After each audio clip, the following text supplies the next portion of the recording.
nous voilà retrouvés pour une deuxième séance sur les contacts. Donc cette fois, les contacts localisés, on va appliquer ça sur le cas particulier des composants roulement à billes. Alors à billes ou un rouleau cylindrique, ça va dépendre un petit peu de la géométrie, il y aura une légère différence entre les deux. Et pour ça, on va exploiter les résultats qu'on a pu voir sur la théorie de Hertz.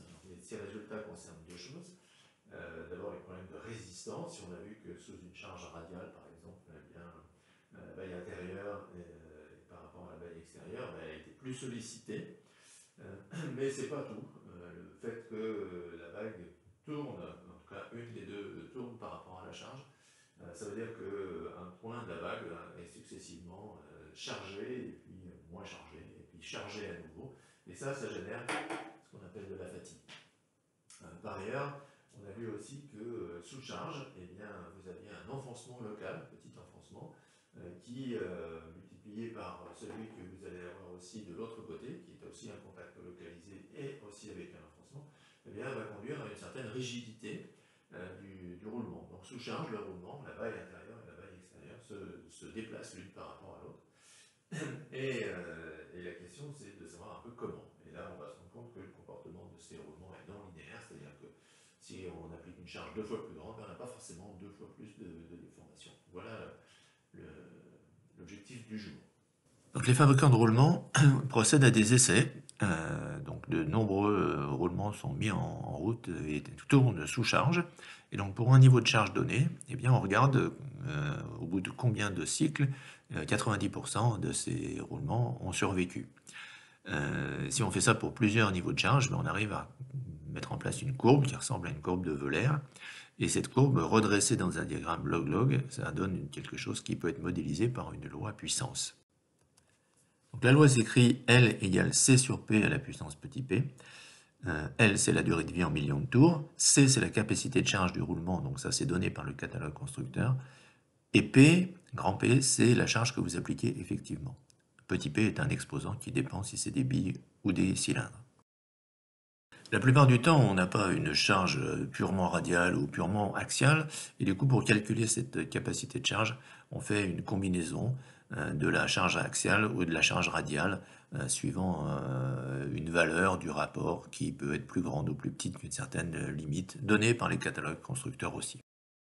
Bien, donc ce qu'on a vu, c'est que si on a une charge P qui est appliquée pendant un certain temps, et que le roulement a une capacité de charge qui est donnée par C, eh bien, on va avoir une durée de vie, ici en millions de tours, qui est donnée par C sur P à la puissance petit p. L'exposant petit p ayant des valeurs différentes si c'est des billes ou des rouleaux. Alors le problème, c'est que souvent, dans les applications, la charge n'est pas constante au cours du temps. Ce qui se passe, c'est que vous allez avoir au cours du temps, eh bien, un certain nombre de cycles où la charge va être égale à P1, et puis ce sera suivi par des cycles pour lesquels la charge sera P2, etc. Alors, le problème, c'est comment est-ce qu'on calcule du coup la durée de vie dans ces cas-là. Alors l'idée, c'est de faire une hypothèse sur ce qu'on appelle la cumulativité des fractions de détérioration. Ça veut dire que si on applique la charge P1 pendant un certain nombre de cycles N1, et que, ça c'est la courbe qui donnerait la durée de vie, et que si on avait appliqué la charge P1 pendant toute la durée de vie, on avait obtenu un nombre de cycles NR1 avant rupture, eh bien, on fait l'hypothèse que lambda 1, qui est un nombre sans dimension, L1 sur NR1, eh bien, c'est ce qu'on appelle la fraction de détérioration. Et Miner, donc un chercheur, a fait l'hypothèse que ces fractions de détérioration étaient cumulatives, c'est-à-dire que si je prends de i égale 1 au nombre de cycles qu'on fait, donc nombre de cas de charge, ça peut être 2, 3, 4, 5, eh bien, vous allez avoir la somme sur i des lambda i qui est égale à la détérioration totale, c'est-à-dire 1. Alors, qu'est-ce qu'on fait de cette formule-là?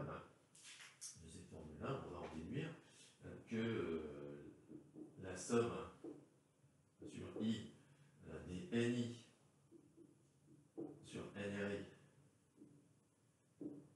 est somme sur I et DNI sur NRI, NRI, on peut le calculer, parce que NRI, c'est égal à C sur PI à la puissance petit p. Et donc ça, c'est quelque chose qu'on peut écrire, somme DNI sur, alors c'est sur à la puissance petit p qui va être en bas, hein, puisque NRI est en bas, et puis par contre le PI à la puissance petit p, il va être en haut. Il y a toujours la somme sur I. Et en fait, C à la puissance petit p, mais ça peut sortir. Et donc on va en déduire que somme sur I des NI PI à la puissance petit p est égal à, puisque ça sort, et que de l'autre côté c'est égal à 1, c'est égal à C à la puissance petit p. Voilà. Cette formule-là, eh bien, elle va permettre de calculer ce qu'on appelle la charge équivalente, puisque la charge équivalente, c'est celle qui va donner à la fin la même durée de vie, c'est-à-dire que ici, C à la puissance petit p, ça va être égal à la durée de vie totale multipliée par la charge équivalente à la puissance petit p. Et la durée de vie totale, c'est la somme des NI. Vous avez fait N1, N2, N3, et puis à un moment donné, ça s'arrête, somme des NI, et multiplié, donc somme des NI multipliée par la charge équivalente à la puissance petit p. Et c'est de ça qu'on va pouvoir sortir la formule de la charge équivalente, qui dit que la charge équivalente, eh bien, elle est égale à la racine Pm de somme des NI PI puissance P sur la somme des NI. Ce qui peut encore se écrire de manière un petit peu différente. Somme des NI en pourcentage. Donc qu'est-ce que c'est que le NI en pourcentage? C'est NI sur la somme des NI, donc c'est le pourcentage d'utilisation dans ce domaine-là. Parce que souvent, dans une application, on ne sait pas le nombre de cycles que l'on a fait à P1, par contre, on sait que dans la vie du produit, on va avoir tant de pourcents. Somme des NI, PI à la puissance petit p, le tout à la puissance 1 sur petit p, et ça va donner ce qu'on appelle la charge équivalente lorsqu'on a plusieurs niveaux de charge au cours de la durée de vie du produit.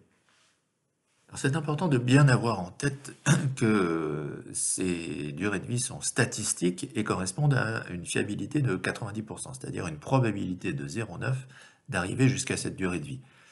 Le problème, c'est que de temps en temps, vous avez besoin d'avoir plus que ça.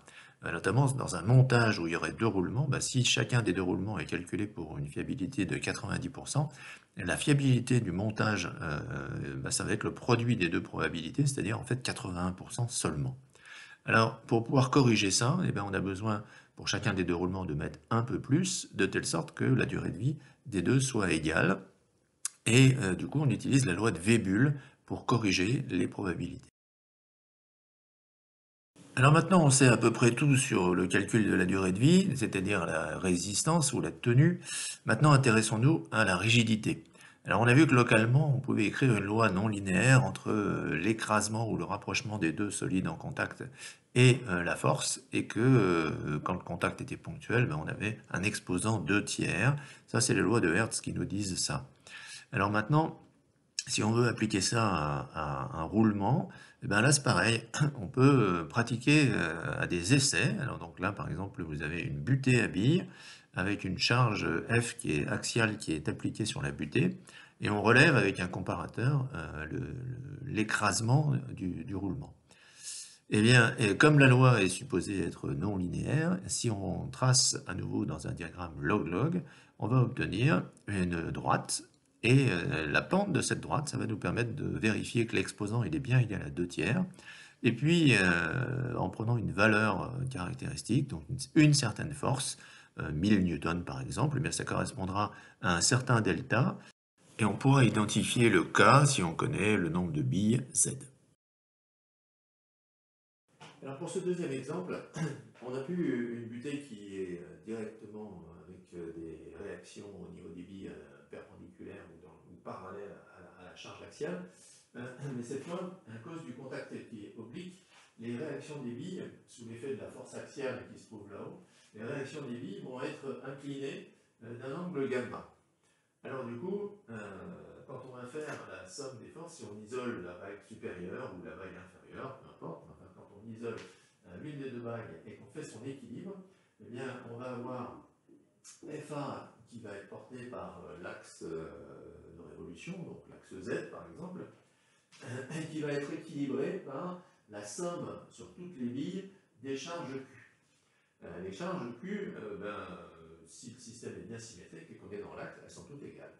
Et donc, ça va être équilibré par les charges Q, la somme des charges Q, et la somme des charges Q, si toutes les charges sont égales, eh bien c'est Z fois les charges Q. Sauf que la charge Q, elle est inclinée d'un angle gamma. Et donc, pour équilibrer quelque chose qui est sur Z, il faut prendre la projection de Q qui est sur Z. Et donc là, on va apparaître un premier cosinus gamma. Donc ça, c'est le côté le plus facile. C'est le PFS qui vous donne ça, et il n'y a pas grand-chose à dire de plus. Alors maintenant, la question, c'est la relation de comportement. La relation de comportement, elle vous permet de dire que au niveau de chaque contact ici, vous avez un delta, donc une déflexion, un enfoncement, qui est égal à k fois q puissance petit n, avec petit n qui va varier si c'est des billes ou bien si c'est des rouleaux. Alors, pour pouvoir rentrer là-dedans, eh bien, il faut inverser un petit peu et dire que Q, eh bien, c'est égal à delta sur K et le tout à la puissance 1 sur n. Donc là, on remplace et on obtient une certaine forme. Alors, la dernière question qu'on se pose, c'est ce delta-là, par rapport à l'enfoncement axial global ou au rapprochement, oui, à la déformation axiale du roulement global, chaque bille va avoir un petit delta, un petit enfoncement, qui va être la somme de ce qui se passe ici et de ce qui se passe ici. Et cet enfoncement, eh bien, si delta est dans ce sens-là, l'enfoncement delta I qu'on va avoir au niveau de chaque bille, c'est la projection du delta A sur l'axe qui se trouve ici, et donc axe que je vais appeler par exemple petit b, comme dans le poly. Et quand on fait la projection de delta A sur B, eh bien, on obtient évidemment delta A cosinus θ, gamma. Ce qui fait que lorsqu'on remplace là-dedans, on va obtenir F1 égale donc Z. Alors le Q, on l'a remplacé par delta qui est lui-même égal à delta cosinus gamma sur K. Alors tout ça, c'est à la puissance 1 sur n. Et cosinus gamma à nouveau. Voilà. Et ça, eh bien, c'est la formule qui permet de déterminer la relation entre la force et l'enfoncement. Alors on peut l'écrire comme ça, la force égale et puis quelque chose comme ça, ou éventuellement dans l'autre sens, en isolant delta A, et en écrivant, alors pour isoler delta A, vous avez compris, il faut diviser par Z, diviser par cos gamma, mettre à la puissance n, et ensuite multiplier par k et diviser par cosinus. Bon, il suffit d'inverser ce truc-là, c'est de l'algèbre.